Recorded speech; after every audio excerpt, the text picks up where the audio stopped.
Hello. Hey. My name's Richard. And right. that was the best start ever.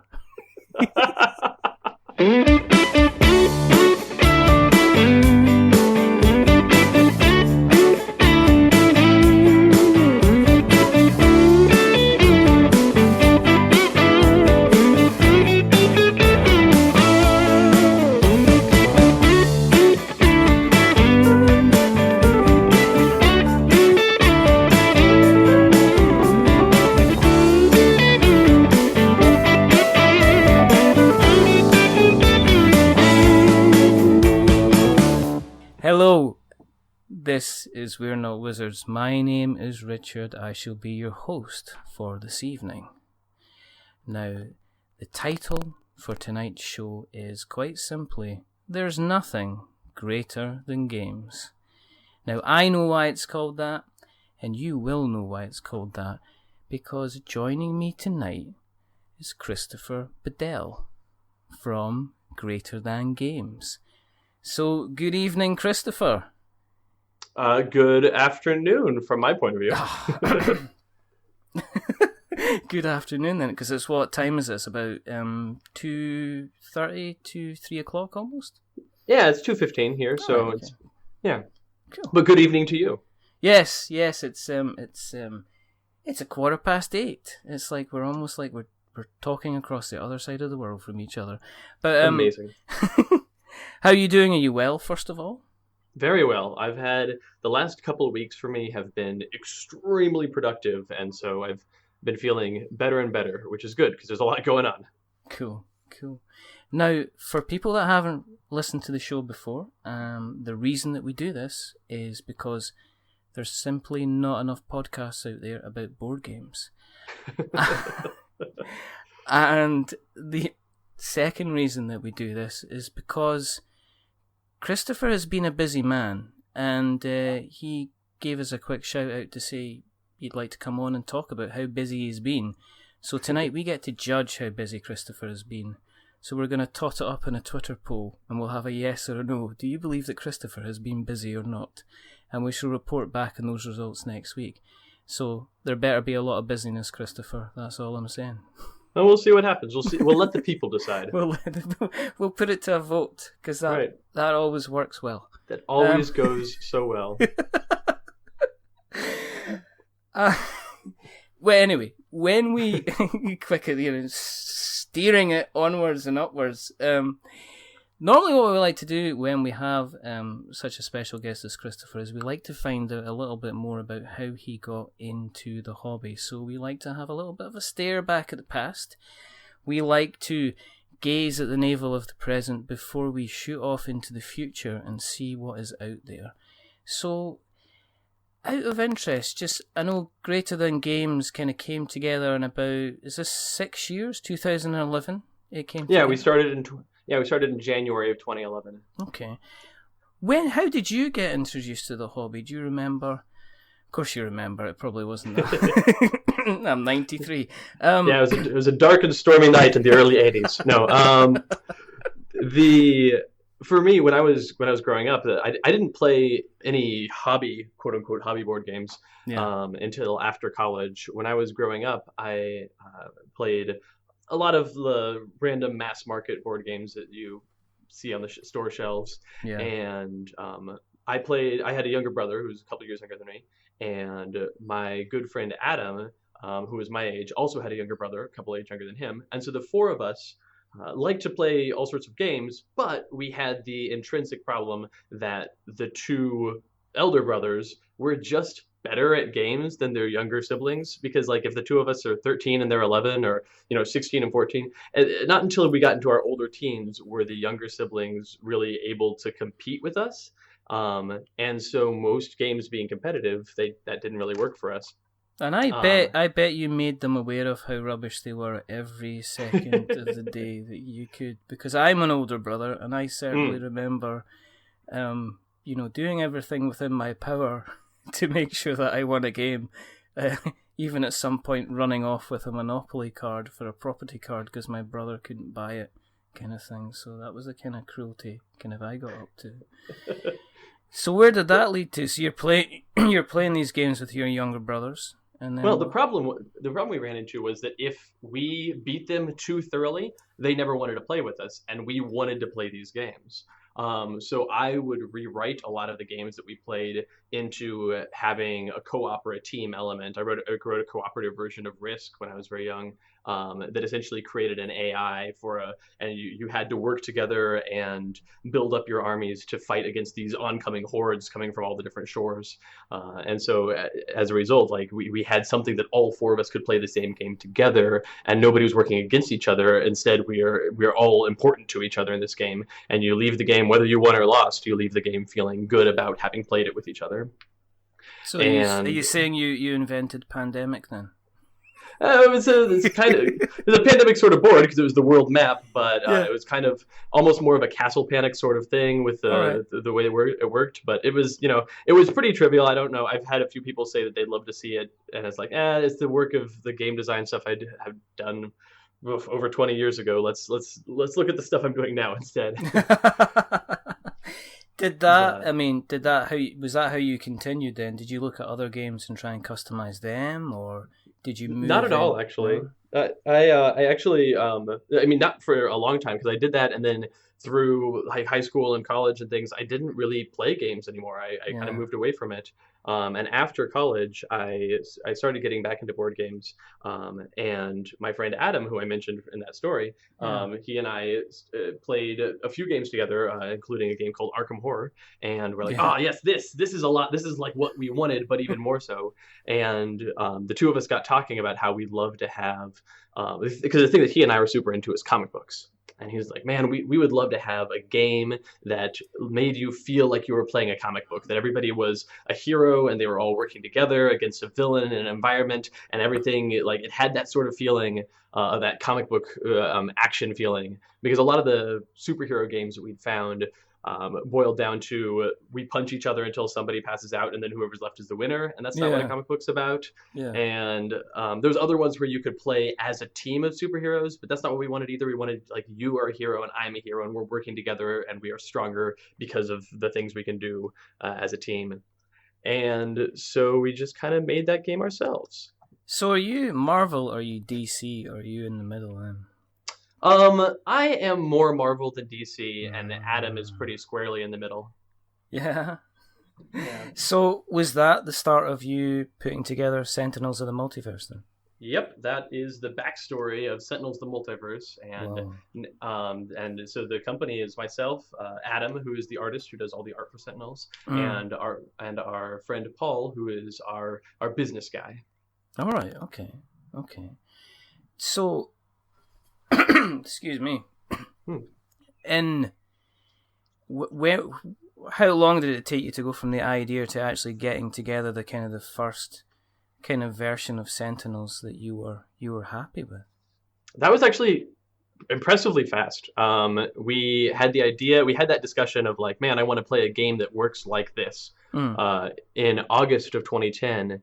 And by the end of September, we were playing rudimentary decks from it, and we had like actual game content, and Adam had done a bunch of art. And by the end of the year, we had the name of the game and all of the game design done. Right. And around then was when we played it with my friend Paul, and he was like, "Oh man, this is great! You should sell it to somebody." And I was like, "Oh no, I wouldn't want to sell this to anybody.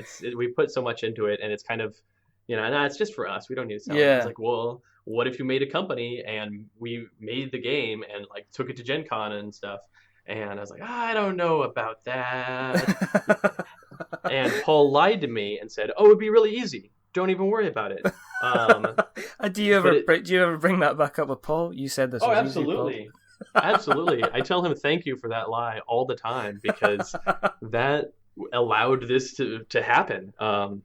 In January 27th of 2011, we established the company. I was living in Kansas. Paul was living here in St. Louis, where I live now. And Adam was living in California. And we did a bunch of stuff over the internet, and eventually I moved out to St. Louis, and we showed up at Gen Con 2011. And this is back in 2011, where you could get a Gen Con booth a few months before Gen Con. Yeah. That is no longer the case. But yeah, we showed up at Gen Con 2011 with a truck packed as full of those games as we could make it, because we didn't do Kickstarter or anything at that point. We just made a company, sold 10% of the company to interested investors, and then used that money to print the game. Well, Kickstarter wasn't really a thing at that time, was it? It was just starting, and in fact, that fall, because the number one question, we showed up at Gen Con, and we're like, oh man, I hope someone likes this. We haven't really done any advertising, and if nobody buys a copy, we won't have enough money to pay for gas to drive the truck back to St. Louis. Really, was it that kind of... It was like, well, we had a budget, and we spent that budget. Like, we could have gone out of pocket to get the truck back, but we were trying to like do this in the correct business sense of that's the company's money. That's like one of those stories. You know, the ultimate thing would have been if you guys had a couple of $100 on you.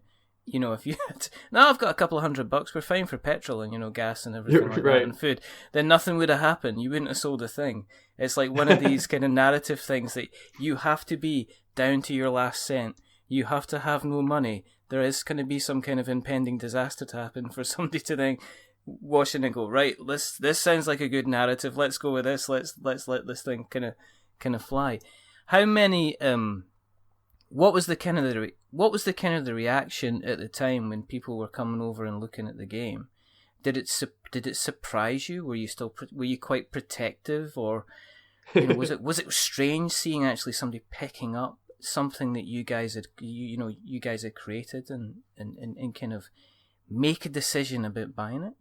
Yeah, it was very strange because I'd never been to Gen Con. So that was my first Gen Con, and it was this huge, overwhelming experience. And then we got this tiny booth in the back of the hall with some banners that we printed out at a Kinko's and we just had on a table. And all the booth was just 3 tables where we could play the game. And we're like, hey, come sit at one of these tables and play the game. If you want to buy it, I can run the transaction on my cell phone and sell you the game. And we're like, hey, we're happy to run this game. Somebody please come look at us. And by the midpoint of the first day, by the halfway through the first day of Gen Con, we had lines stretching from our booth down the aisle of people wanting to play the game, of people wanting to buy the game. The word of mouth on it just exploded.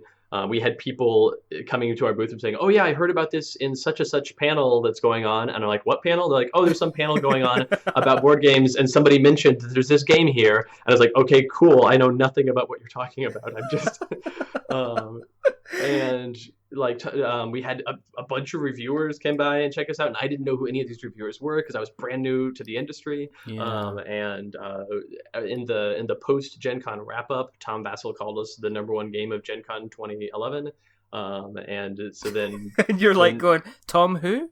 Right, exactly. At the time I was like, oh man, I don't know anything about anybody. And but somebody's like, oh man, Tom Vassell called you the #1 game. I'm like, cool, I'm glad someone likes this.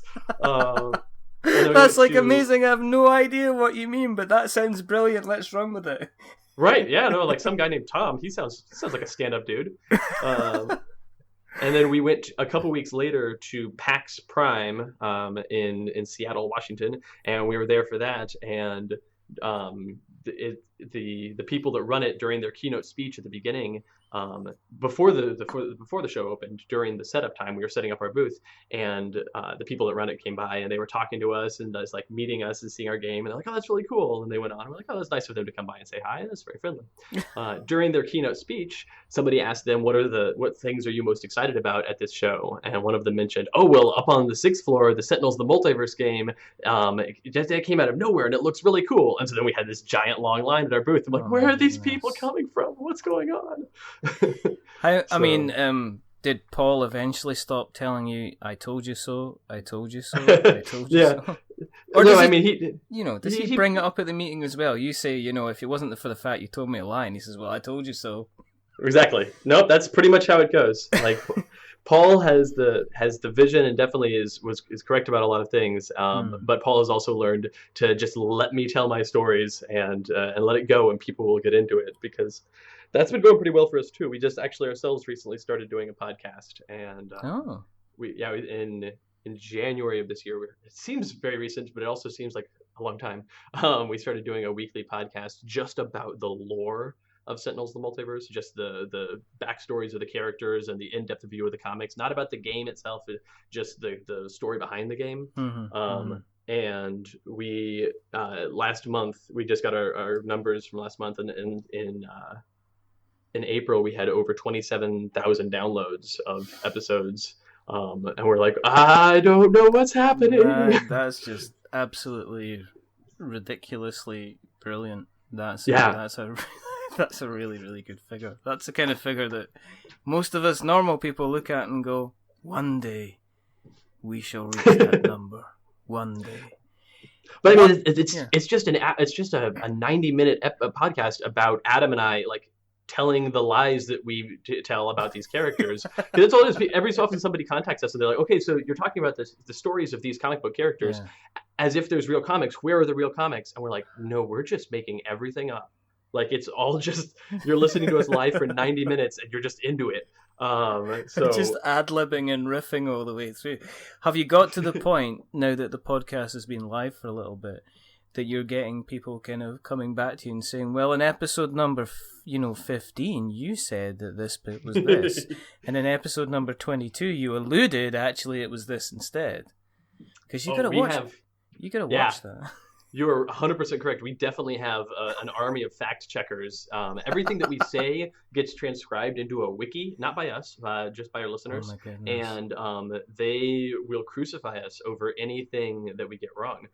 So we are aware of that. But fortunately, we have, since 2010, when we started working on this, we've been like writing out spreadsheets and notebooks full of content of the way all these stories work. So we haven't been having to make it up on the fly. We've been making it up over 6 years, and we're pretty good at making sure that everything, rather than making sure that nothing contradicts anything else. Yeah. I mean, it's pronunciations and stuff like that. Oh yeah, sure. You pronounce something the wrong way around. I mean, it's there's one of my friends does a podcast on the Star Wars Expanded Universe, and there's a whole pile of names there. They've been written down, but they've never been pronounced. So that's usually one of the funniest things when you're listening to the show is people having a discussion. How do you actually pronounce XXYZKXXCEDV? It's Kruk. All right, okay, that's fine. That's fine. That's fine then. One of the things that we like to do on the show is we don't just like to assume that people know what we're talking about. But, there are people that will have that have not played the game before. There are people that will have completely loved the game and will pick up this episode and say, shut up, Richard, just let Christopher talk more about the game, please. But for people who haven't kind of dipped in to the multiverse, how would you describe the game? What's the kind of the basic mechanics and stuff like that behind it? Sure. Sentinels: The Multiverse is a cooperative comic book card game in which 3 to 5 players play as heroes working together against a terrifying villain in a dangerous environment. Each hero, the core game comes with 10 different heroes, 4 different villains, 4 different environments, and there's lots of expansions that add even more content. And each hero has their own unique deck of cards and their own internal mechanics to that deck, that each player will have their hero's character card that shows who their hero is and what their innate power is, and it also gives them a deck of cards full of abilities. And each of the players around the table will have their characters working against a villain that nobody plays as the villain or the environment. Those things run themselves, and they're full of all sorts of dangerous and deadly things. So it's an entirely cooperative experience where the heroes have to work together to solve both the puzzle and the danger, the looming destruction at the hands of the villain. And it goes pretty well. It plays in about 30 to 60 minutes, depending on the villain and depending on how well you're doing as heroes, and has a lot of great replay, a lot of variability to the gameplay. Is there dice involved? Is there that randomness that's involved in the game? There is randomness, but not from dice, just from the cards. Since you have a deck of cards, you shuffle that up at the beginning. You draw a hand of 4 cards, and then at the end of each of your turns, you'll be drawing another card. There are other times in the games that things can cause you to draw cards, and so what you draw makes your loadout somewhat random because the decks have very little repetition in them. And then same thing with the villain and the environment. On the villain and the environment turn, you do any start of turn actions that are in play. You play the top card of either the environment or the villain deck, depending on which turn you're in, and then you do any end of turn actions that are in play. So what you get, what the villain is doing, what the environment is doing, is really dependent on how that shuffle went, on that variability. Cool. Okay. How many expansions are there currently? Oh boy! So we have started repackaging expansions. So to go back to that, to give you a super long answer to a very simple question. At our first Gen Con and the first PAX, right after that, the number one question we got from everybody was, "This game's great. Where are the expansions?" And we're like, what? we spent all of our money making the game. I don't have what else do you want? Right. And so like when we were asked that question, I mean, it's like, well, I mean, I've got story content for expansions. I've got all sorts of. I could totally make expansions, but I figured this game would want to be out for like a year before we even worried about. No, you want it now? Okay. Just give me 5 minutes of Sharpie and a piece of A4 paper. I'll be right with you, kind of thing. But so at that point, that fall, we launched a Kickstarter. And it was a very early Kickstarter. It was like November of 2011. So back in the Wild West times of Kickstarter, when anything goes and nobody has any preconceived expectations about how anything works. There's some really lovely freeing things about that era, and also some really horrifying, nobody has any idea what they're doing things about that era. But we were one of the first successful board game Kickstarters. And we asked for $12,000 and we made $28,000, which now looking back on it is like, haha, Kickstarter. But at the time it was like, oh my God, what? But that was the whole thing. That was like, people look back on that and it'll be through like a sepia kind of tone color scheme and go, remember those days when you used to get a funding level and it wasn't like 10, 15 times kind of what you actually originally asked for? But that must have been a big shock that you took an idea and said, listen, we don't have this. We haven't made it. We know you like the base game. This is what we would like to do with it. Did you spend a lot of time on I guess, making the Kickstarter look pretty, or was it really quite raw? It was pretty hideous. If you go back and look at it, the video is awful because I was seeing that people made videos on their Kickstarter. So there was, like a few Kickstarters that are gone live, not just for board games, for other things. And I was like, okay, I set a camera on a shelf and looked at it and talked into it for like 45 seconds or something for the video. And it was not good, but people seemed to like it. But it wasn't, but the Kickstarter was not lovely. But it communicated essentially, hey, we just came out with this game. Most of the only people that are at like Gen Con and or PAX even have a chance to have seen it. But the biggest question we're getting is where are the expansions? And we're here to tell you we can't make any expansions because we don't have any money. But if you give us money, we'll make an expansion. And then people gave us money and then we made an expansion and here we are. That process happened a few times. I mean, in terms of the Kickstarter, with you being involved from the very, very beginning, you must have seen kind of big changes in Kickstarter since that kind of 2011 kind of start. No, it's Kickstarter, both as a platform has changed, but the Kickstarter community is very, like, when we started, there wasn't a known way to do a Kickstarter. You just kind of put up a Kickstarter campaign and certain things could work, and it wasn't really clear what happened on either side of things. And now, like, there are right and wrong ways to do Kickstarters, and there are things that are like bad to do on Kickstarter just because of the groupthink about how it works. And like I've actually done some talks at schools and things about Kickstarter because there's not like people that are there's really not like economists who know Kickstarter, or tax people who are like, oh well, I'm a Kickstarter tax person, and so you have figuring all that stuff out. It was really just like, oh well, now we have this situation that we have to deal with. Is there a precedent for this? Not really. We kind of have to make it up. Yeah, I know that there's I know that one of the friends of the show, Mark McKinnon, who he's going to be doing his first Kickstarter probably middle to end of this year for a game he's called Wreck and Ruin, which is, imagine, kind of Mad Max in a kind of arena, and I had a shot of it, and it's really good. It's really, really good fun. But he went to I remember him telling me about going to like a business advisor, because in the UK there's like kind of like small business advisors and things like that. So you can go in and you can say, hey, I'm starting a shop. And they can say, great, well, you need this, you'll need that, you'll need this insurance. And he went in and says, well, what are you doing? Well, I've got a board game, I'm looking at kickstarting it. And the guy kind of like, right, let me just grab, there's a pen in my car. Let me just go and get that. And he was just gone. And he was like gone. But I think what he was kind of basing, it was really fun. I think from what I heard, the guy was like trying to tie in a successful website being the same thing as a successful Kickstarter. So he was rolling out some figures to say, well, if you want this to work, you're going to need at least kind of like averaging out, that a like on Facebook is worth, it's not worth 10 prayers, it's actually worth about $10 or something like that. Something like that. And so that's what they were saying. So he says, well, in order for you to get the funding, you're going to need like 3,000 likes, you're going to need like 20,000 Twitter followers, and they were kind of using that thing, and it was like, oh, I don't, and then what happened instead is I think he jumped on the board game community and said, right, the Kickstarter community says, and I've been told this, and it's like, no, don't be chasing the prayers, right, kind of thing, and that was how that that was how that kind of went. But yeah, you're right. I mean, the community has.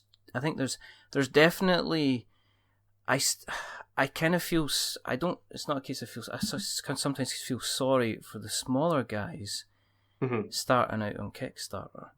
Yeah, it's very tricky now. Like we were very lucky about when we started that it was the dark ages of Kickstarter. It was back when you could get a booth at Gen Con. A lot of people we do everything ourselves except for put ink on cards. We do all our own warehousing and fulfilling and everything. I'm in my office right now, and we've got in our offices like roughly 1,500 square feet of office space, and then another 15,000 square feet worth of warehouse space, because we do everything ourselves. And if we were starting the company from scratch now, I don't think I would do it that way. There's just the way that the industry has changed, and so much more information is out there. And for us, when we got started, we were like, well, there's very little information out there, so we're just going to do everything by hand and make it work because we have to. And now there's just a ton more resources, which is both great, and it also is scary because it means that there's so much more competition. There's like 500 plus games on Kickstarter simultaneously right now. There's always, yeah. Does Paul ever put down the Excel spreadsheet, and does he come out and help kind of with the warehouse stuff, or is he? Oh, absolutely. No, so when we started, Paul and I did all of the warehousing and all of the shipping and stuff, and that was what he and I did. Yeah. Like we did everything, and now we actually now have 10 full-time employees here at Greater Than Games, and we just hired a brand new inventory manager who's going to help with that stuff. And so we now have a full-time warehouse manager and a full-time inventory manager, who the two of them make the warehouse the best it can be. And it's really a great place to be, where we have.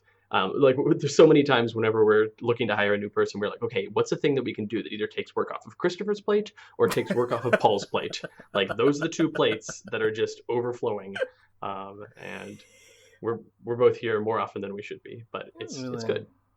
I mean, how do you relax then? I mean, do you partake in the cardboard when you're relaxing, or are you constantly certainly. Oh yeah, no, I like playing games a lot. I don't get to do it as much. I certainly play games less now than when I started the company. The company does take way more of my time. I work more hours at this job than I have at any other job I've ever done, including when I was working 2 jobs simultaneously. On an average week, I'm here at least 70 hours. And on busier weeks, I'm here more than that. But that's okay though, because like this is my life. This is my hobby. It's my passion. I get so much reward out of doing this. Yeah. So this is, I have no complaints about it. But it is very busy times. But we do get to play games. I actually have an every other week Tuesday night gaming group with a couple of friends that we play some games, and we started doing that around the beginning of the year, and it's really been lovely to have like Tuesday night, every other Tuesday night I'm going to specifically play games that I did not write, and it's going to be nice. Yeah, I think it's important to kind of enjoy the hobby if your job is kind of like the hobby. I mean, right. What kind of games are you getting to the table at the moment? Is there anything that you're playing just now? We've started very recently because I've had a million people suggest it to me and say, Christopher, you will love this game. And so I finally picked up Legends of Andor, and I've been playing that, and that's a lot of fun. I like the campaign style of it. I like the co-op play, so that's fun. A game that I got to play, I've played it twice now, and I want to play it more. I own it. It sits there on the shelf, and it looks at me, and I say, Tim, I'm going to play you more, but I have to get a group together of the right 8 people to play Captain Sonar.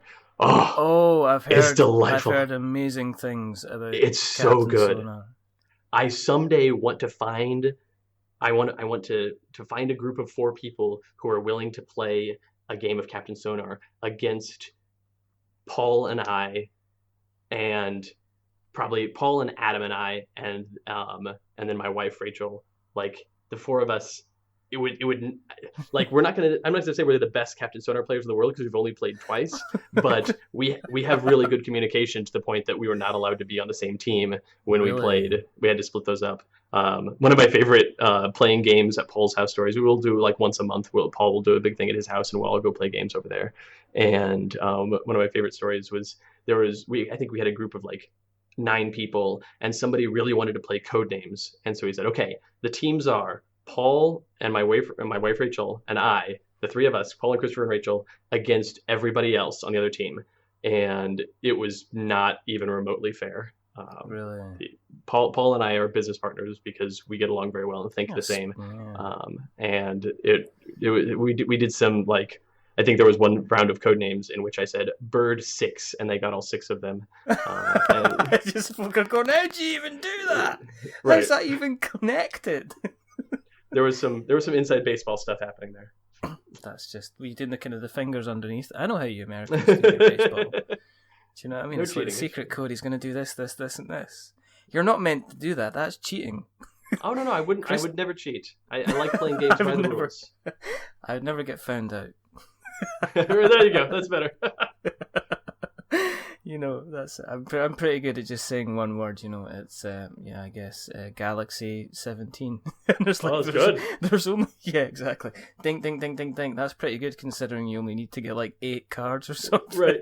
You managed to completely kind of clear up. So I guess what we need to do is we need to do Fix It for Christopher. So if you're listening out there and you're in the St. Louis area and you are itching for a bit of Captain Sonar, maybe you've been playing with your friends and they're just not enough, and you've got your own little team together and you're just beating every single person at your games club, your local friendly game store, and you're looking for a challenge, get in contact with Christopher because he is going to clean the ocean with you. You're writing checks that I can't cash, but I love it. I'm just a whole pile of things. just I'm just bringing the depths your way. So we'll see what happens. You know, you might just get like a kind of an email through to the kind of the info at kind of email address, and it's like, wow, you've got and it'll just be time, date, location. And then just a and just a little picture, saying "see you there," kind of thing. I'm gonna send you an email in like a few weeks and say, please edit that part out of the podcast. I have too many people kicking my ass at Captain Sonar. Christopher, we don't do editing. This is, I mean, you know how to do a podcast. You know you kind of. Well, can I get away with that bit in the podcast? You take out the coughs. I think that's a good thing. You don't want somebody going down the podcast kind of thing. And right. I think if you've been editing at all, you realise that there's kind of at the beginning you're kind of like, he's breathing too loud. I need to take that bit out, and there's that bit where he kind of paused a bit too long, so I'll cut that bit out. And by the time you get to like episode 60, you're just like, well, I kind of it's like, I can't be bothered. I'll stick some music on the front, stick some music on the end, and stick it out there. We'll see what happens. Call it good. But if you got 27,000 downloads, woof. I cannot speak to any level of like, oh, we know what we're doing. I think that just kind of happened. Is there anything out there in the limited time that you have to play that is that's not a threat? Oh my word. Chris is going to be sitting there and he's going to say, Mara, you said this was going to be a good show to go on? No, this is good. This is exactly what I want. Yeah. Is there any games out there that you're coveting that you would like the look of, that you thought, actually I'd like to get my hands and play on this, apart from obviously fabulous Captain Sonar? I would say more Captain Sonar is up there. That's tough. I'm terrible about keeping my ear to the ground in board game news. All this time there would be people here in the office. Our community manager, Craig, is very, like, he has the biggest board game collection of anyone I know. And he's always like, oh, did you hear about such and such game coming out? I was like, I definitely did not. No. I was like, I told Craig about it. I was like, oh, I just get Legend of Andor. And he's like, you are so far behind. Do you even play games? I was like, it'd be nice. Bro, do you even tabletop? Right, exactly. No, I'm a fake geek girl when it comes to the hotness of tabletop games. I guess so. I played the Pandemic. I played Risk Legacy, and I played Pandemic Legacy. So I'm excited about. I'm tentatively excited about Pandemic Legacy Season 2. So I guess I'm excited that's coming out sometime this year, maybe. Yeah. Yeah. Be interesting to see what happens with that. Right. I've heard some interesting stuff. Not much, but some. Yeah. And they're good at keeping it secret, though. I think that it's important. It's part of even if there's nothing that needs to be kept secret, just the act of keeping it secret creates buzz, because the idea with the Legacy game is you don't know everything about the game. You don't want to have spoilers in a board game. So. No, we don't want board games going down the way that they do movies and advertised TV shows and everything else nowadays, which is to practically show you kind of half of what's going, showing you everything, and then have a twist in the middle to make you kind of go, oh, okay, that is kind of different. Keep our board game secret. Give us surprises. We want to have a fresh new experience when we open the box and we get that first smell of slightly dried industrial glue kind of going into our noses. Have you heard of Charterstone? Oh yeah, Jamey's Legacy game that he's been working on. Yeah, he and I were talking about that the other day. It's an exciting thing that he's doing. He's been developing that for a long time. So. Right. Okay. We're big fans. We did an episode recently where we talked about, we kind of did the double Jamey Stegmaier show, and we covered Viticulture and we covered Scythe. And, nice. They're both really, really good games and a lot of good fun. Just before the haters track us down. But Charterstone sounds in. Is he keeping that quite close to his chest? And did you? Oh yeah. Did he? Is he? Did you? Anything he's told me, I couldn't tell you. I'm not looking for an exclusive because I don't want to get you in trouble with Jamey. I don't want Jamey potentially listening to this and you're like going, yeah, and you do this, and then the stickers down the street do this, and then they turn into this bit here, and then you can plant flowers over here, and that changes the entire board, which you turn the other way around. And he's just I could just make things up about it. That'd be great. Be like, oh, the trick is you want to get to the goats as soon as you can, because the goats unlock an entire goat tree of abilities. It's a hidden goat tree of abilities. You really got to look at the goats. That's my Charterstone advice. Did you rush to goats? Rush to goats. Yeah. Did you put the taps on the maple trees? No, I didn't. Does that do a thing? I didn't try that. I think you have to put at least 5, otherwise it doesn't work. If you do that, you double your experience for the rest of the game. See, I wasted all my taps on goats. And that's just before the unicorns appear. But we can't talk. We can't talk about that just yet. All right. I wasn't sure. I thought I was just supposed to like glue toilet paper tubes to horses to get unicorns, but that makes more sense. Oh dear. So enough about Jamey and the fictive. Do you know what? He's going to be really annoyed if half of that's true. He's going to be like, "How did they know? What? Who told them? I kept the goats thing the deepest secret." Oh dear, get me my maple beer. Now I'm thinking about Jamey Stegmaier Outraged, and it's really funny to me because he's a genuinely extremely pleasant person. I know. And so now I'm picturing him furious and just screaming mad, and it's I can't imagine terrifying. him. I think it would be. I don't know. I can't even begin to imagine, because he was generally just a really, really gentle soul. When I was speaking to him, and you kind of. When I finished the episode, I kind of walked away from that episode and I just went, he's just generally a really nice guy. And there's no kind of board game, I'm well-known kind of board game personality kind of thing coming across. He was just being, genuine. He was just being Jamey, and that was wonderful. Imagining him in a Hulk-type rage, flipping tables and putting meeples everywhere, it's great. That could be a cartoon. Like an anime type thing. I'd sign up for that. I would binge watch that on Netflix. That's gonna be. I'm actually gonna make a legacy game called Jamey Stegmaier, in which you start off by playing a very like happy, normal person, but then you can go down routes of if you wanted to add rage points to him, or if maybe you want to have him grow like sweet wings, and like you could deck out your Jamey Stegmaier however you want. And what you do is, the idea is to make him angrier, you have to put the stickers on him and then rip them off and leave half the stickers on.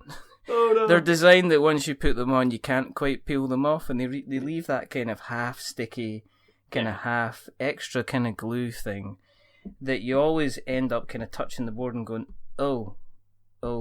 It's like spilling a can of Coca-Cola in your car, and then 6 months later try to reach for something and realise that your hand is stuck to kind of like the floor of the footwell or something like that. It's perfect. I'm writing all this down so we can make this game. So nobody out there, nobody try to steal this from us. This is our game.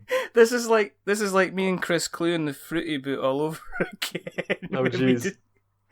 We discussed Make a Fruit Smoothie by Chris Clue smashing fruit with his feet and then pouring it into some kind of cup. Somebody out there would pay for that. Somebody out there's probably invented it, and as I warned Chris that if he turns up on some kind of infomercial between kind of like the Super Bowl kind of thing, talking about his new kind of Nutri-Foot or something like that, I said there was going to be words. I don't have a legal team, but I know how to write a strongly worded email. There you go. What's happening next with Greater Than Games? So right now I am in the final moments of finishing up Oblivion, which is the final expansion for Sentinels: The Multiverse. Right. And that will cap off that whole adventure. And at the same time, I'm working on stuff for the Sentinels comics role-playing game, which is a pen and paper tabletop role-playing game in the world of Sentinel comics that we have developed here along with the fantastic folks at Critical Hit Studios. And it's that'll be the starter kit for that will be coming out later this year. So. And is that kind of, have you totally been involved in all the mechanics and everything like that for that as well then? I've been involved. I am not the lead designer of that game, but it's been important that the same sort of storytelling that happened in the Sentinels of the Multiverse card game continues to happen in this. So I've been a part of that process from the beginning, but I've also been working alongside fantastic designers such as Cam Banks, Dave Chalker, Philippe Menard, and Clark Valentine, who the four of them and myself have been working on this giant project for years now, and we announced it last year, I think, and have been doing more and more public stuff about it. So there's a lot of upcoming things we're doing with the Sentinel Comics RPG. And this summer, actually, we're going to be doing a live streaming thing where we here in the office play the game and stream it live on Twitch, and people can watch us play the game and learn all about it. So that'll be exciting. That's become an interesting thing, isn't it? People actually live twitching board games. Right. I know that who was it? I've seen a few campaigns now doing like live streams of you actually kind of them playing the games. I know that good old Frank West, he did a live playthrough of City of Kings. Don't know if Gloomhaven did the same thing, but I think everybody's. Yeah, I don't know if they did it, but I've seen it more and more, which is kind of like you get the kind of the Reddit Ask Me Anythings, and then you get the kind of the live kind of Twitch. Let have a look at how the game kind of how the game kind of plays. I mean, in terms of other, because you're saying Oblivion's the last Sentinels of the multiverse. That it is. Say it isn't so. No. So Sentinels of the Multiverse, was started to end, and that when I started it, like when we first started writing the story had a beginning, a middle, and an end, and we knew what end point we were working towards, even though we also 100% knew that we would never actually make all that content. Like there's no way that we are going to make a dozen expansions and all this different stuff like that nobody was interested in that sort of thing, but we wanted to write the game as if it all were going to exist, because that felt better. It felt cool to have a future and to be like, oh, all the stuff that's happening is leading to something and it has consequences and repercussions throughout the multiverse. Like I wanted that level of depth, and so we made that level of depth, and now we're getting to actually use 100% of the content, which is ridiculous. Very, very cool though. I mean, there's not many people that get to kind of see their ideas come to complete fruition. A lot of people will get halfway through something, or they'll stop, or there's the danger of you throwing kind of, 25 expansions out there, and your game has kind of almost kind of died a little bit of a death, right? Because there's nothing kind of fresh. And that's the other thing we didn't want, because like when we were doing the Oblivion Kickstarter and it passed $1 million in the first week or something, and people were like, oh, this is amazing, you're not going to stop this now, you're going to keep going, right? I mean, look how much money this is making. And we had to talk about it in the office. We're like, well, like, do we want to keep going? I could keep writing more content, but really I don't. Like we started it with this level of intentionality that I did not want to betray by doing more, by continuing on just because there were dollars available. Like the story is the important part. The story is why I made the game, and it's why we tell these stories, is for the purpose of that sort of communication. And so to just keep going just because it could make a buck, like that's not interesting to me. So we're ending it. It's over. That doesn't mean that we're not going to use the Sentinel comics stories more. Like obviously we've got the RPG that I was talking about, and we also have another game called Sentinel Tactics that came out a couple of years ago that we're going to be doing more things with in the future. So like there's definitely things we'll do in the world of Sentinel comics. And also I totally can use the Sentinels of the Multiverse mechanics for other things. Right now, there's a game on Kickstarter called the Sentinels of Earth Prime that is being run by Green Ronin. They've got a series of role-playing games called Mutants and Masterminds. It's a superhero role-playing game that came out years ago. And I am designing a card game for them using Sentinels of the Multiverse rules, but with their IP, with their characters, with their stories. And so that for the people that are like, I just want more mechanical content for Sentinels, great, this is a fantastic place to get 10 more heroes and 4 more villains and 4 more environments and all sorts of cool stuff. But at the same time, people that don't necessarily know or care about Sentinels, but really like the Mutants and Mastermind story, they might want to jump into a card game that features some of their favorite characters. And guess what? That's what we're going to do. So there's always options, And have you thought about? I mean, is there a completely kind of different genre type of game that you're thinking about producing? I mean, is there a minis game coming from Greater Than Games? Is there a nice little worker placement game? Is there a dexterity game? Is there a strategy game? Have you sat down and spoke kind of legacy? I mean, I guess with the campaigns that you've run being successful, are you kind of like, does it give you the freedom to maybe explore and prod kind of other avenues that you've gone down, and are you already doing that? I'm not searching for an exclusive, Christopher, I'm just asking the question. Well, we've actually been doing that for a bit now, because a couple of years ago we merged with Dice Hate Me Games. Yes. And with them we've been making a bunch of different types of games. There's we last year put out a game called New Bedford that is one of my favorite games, and I myself have nothing to do with it on the design or development side of things, like other people within the company were, but I just get to play it and love it. And people, when I tell people that New Bedford is one of my favorite games, they're like, "Oh, but you made it." I'm like, "Yeah, but only in the publishing sense." I'm not like, if I say, you know, "Oh, well, Sentinels: The Multiverse is my favorite game," which it is, then it's kind of like, you know, that's your own work, buddy. What's the deal? Yeah, and it's like, yeah, I designed it for me, but still. I know, it's just, I designed it for myself. It's kind of like, I'm not due you guys anything at all. I mean, it just happens that you have to all buy it and back it and stuff. Come on, it's still my baby. Exactly. No, that's the thing. Sentinels: The Multiverse. Every time it is the most selfishly designed game in the world. Anytime I reach any sort of conflict about like, "Ooh, how do I resolve this situation?" I think, well, what do I as the player want to do right now? Like, what is the thing that that at the table feels organic and natural? And then I just do that thing, and that's the way the game works, because it's for me. Like, it's a very selfishly created situation. You could be playing somebody and somebody kind of gets attacked and you go, no, that's not the right tactic. It's like, no, it's on the card.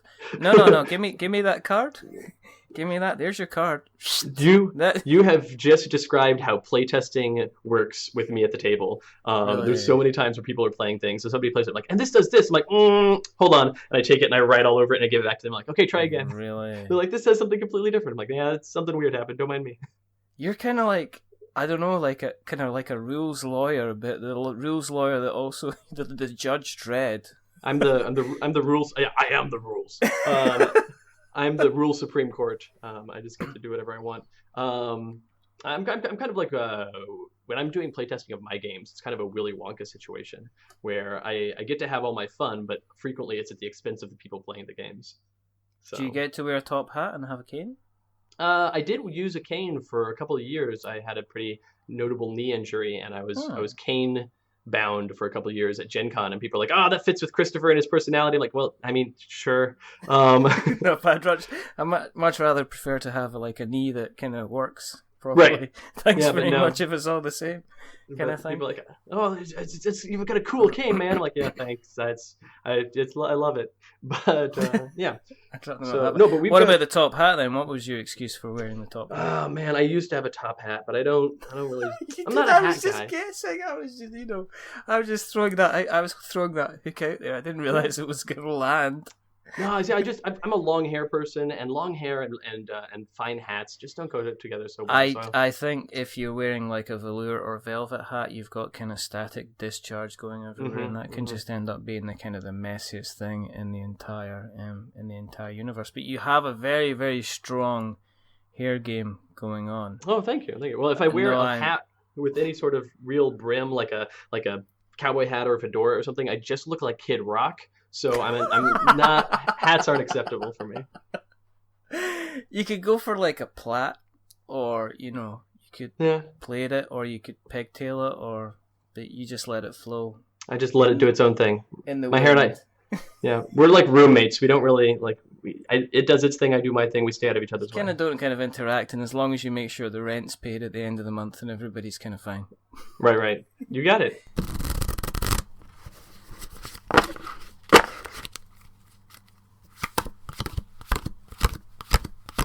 Is there? I mean, going back. So yeah.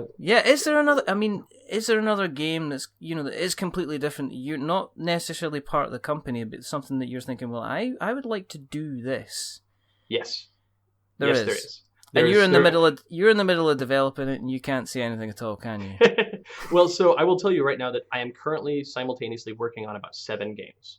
It is, you have to think of it like a very large kitchen where I've got 2 front burners, and then I've got like 4 back burners, and then I've got another 4 burners behind those that I just every so often reach into. And I've got 2 games on my front burner, and then I've got 4 games on my back burners, and then I've got another 3 or so games even behind that. And anything in the fridge? Setting? Oh, and you know what? Yeah, there's a couple of things that I have not even started on that I had an idea for a game and I went, nope. And I wrote it down in a document and I saved that document to look at in the future.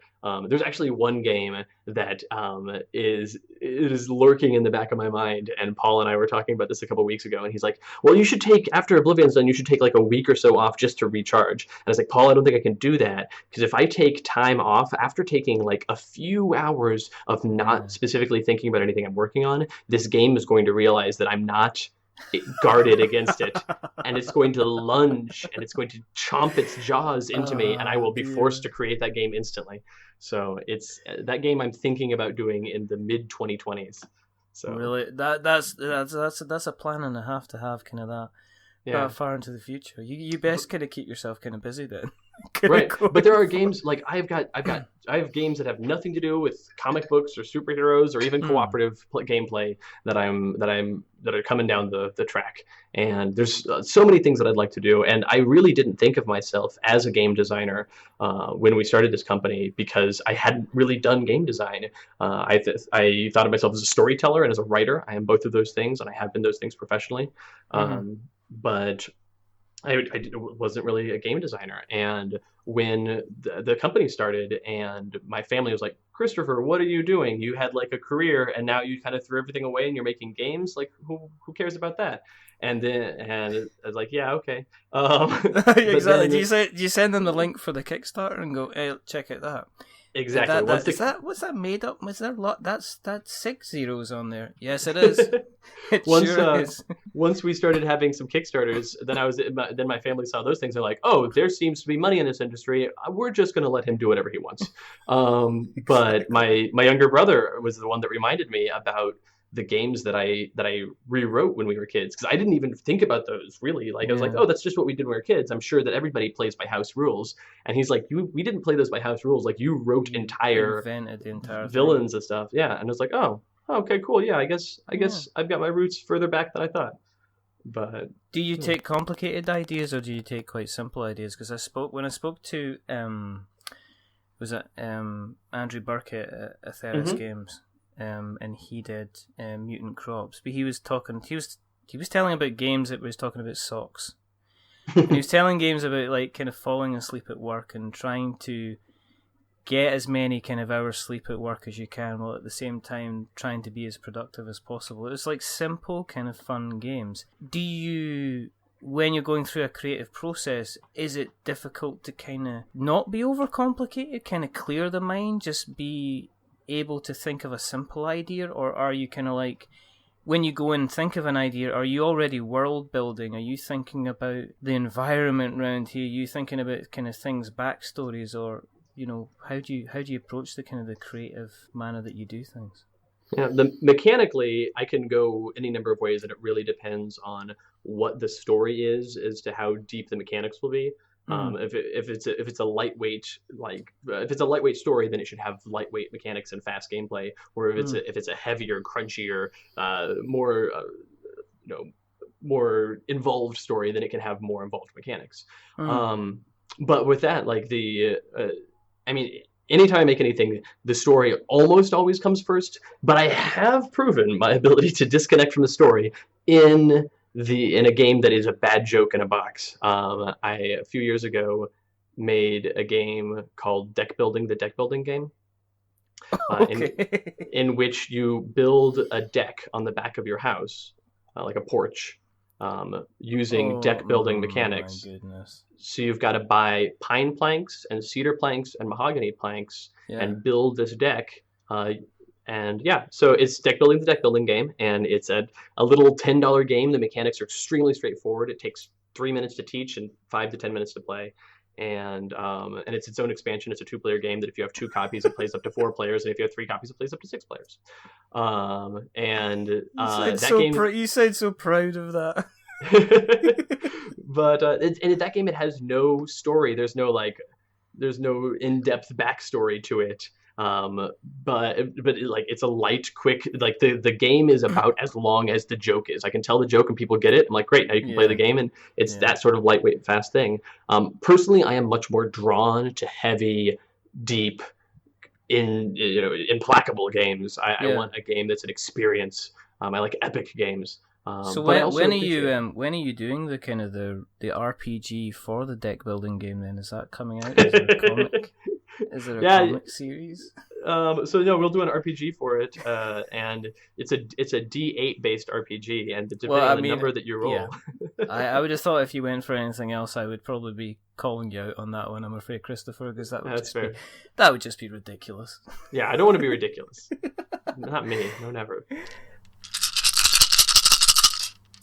What can people look out for? You said, obviously you've mentioned. What can people look out for over the next couple of months? What should they keep their eye out for coming from Greater Than Games then? We've got 3 games coming out this summer that are just finishing out at the press, at the printer, and they're on their way here, and they're so exciting. The 3 games we have coming out, the first one is called Exoplanets, which is not our game. It was actually published not in English, not in the US initially, and we worked with the company that published it to get the rights to it and to clean it up for US audiences, and we worked with them and came up with the publishing for it. And so Exoplanets is coming out this summer, and it's really great. You do it's a life building game, a planetary life building game where you have all these different planets and you grow life on them, and it's a kind of a resource management thing. It's very fun. Cool. We also have Laser Riders, which is an 80s ridiculous game of light cycle racing. Essentially, it's kind of like a Tron situation where you're driving your vehicle around through space, and whatever table you're playing on is your game space. So whatever size table dictates the boundaries to the game, and there's no board or anything for it. It's all just on the table. Is that using colored perspex? Is that the one I've seen that uses that? It uses colored pieces that are kind of like the X-wing pieces, the for shooting and for flying and making turns and stuff. Yes. And you lay down the pieces as you move across the table, and so you leave this laser behind you. And if somebody else crashes into the laser, they explode, and your laser behind you explodes. And this fast-paced, push-your-luck sort of game that was designed by Anthony Amato and Nicole Klein, and we saw it at PAX East last year, and immediately said, "Oh my god!" John Gilmore was waxing lyrical about that. Yeah, he loved it. He totally loved it. He was on Facebook talking. I think he spent about most of his time. He says, "I found my game," and then there was just an entire album, "My Laser Riders." Oh, that's awesome. And speaking of an album, we actually have people who created a soundtrack for Laser Riders, so that there's each of the characters in it has their own theme song, and there's a theme song for the game and everything, because we wanted it to be the game itself. The packaging, our creative director here at Greater Than Games, Jen Clausen, did the packaging for it to make it look like a slipcase for VHSs, for VHS tapes, and so it looks like this artifact from the 80s. It's really brilliant. The kids aren't going to get what a VHS tape is. No, kids, just listen. Long before you were able to go to DVDs and put a disc in, yeah. They don't even do that. They just watch it on Netflix now. It was a bigger thing. You had to, you didn't get a scene or a menu. You just had to stick you had a big cassette. Listen, Google it, guys. There'll be stuff on Wikipedia about it. So imagine a cell phone, but 8 times bigger than a cell phone. And you took that and you put it inside another machine that was stupider than your cell phone. And it read the big blocky black thing that you put into the machine, and it put a video up on a screen that looked way worse than the screen of your cell phone. So it's just pretty much worse than a cell phone. Yeah, people used to torture themselves by putting themselves through 2.5 hours of watching a picture that sometimes just looked rubbish. Yeah. High definition. You kids don't know how lucky you are, basically.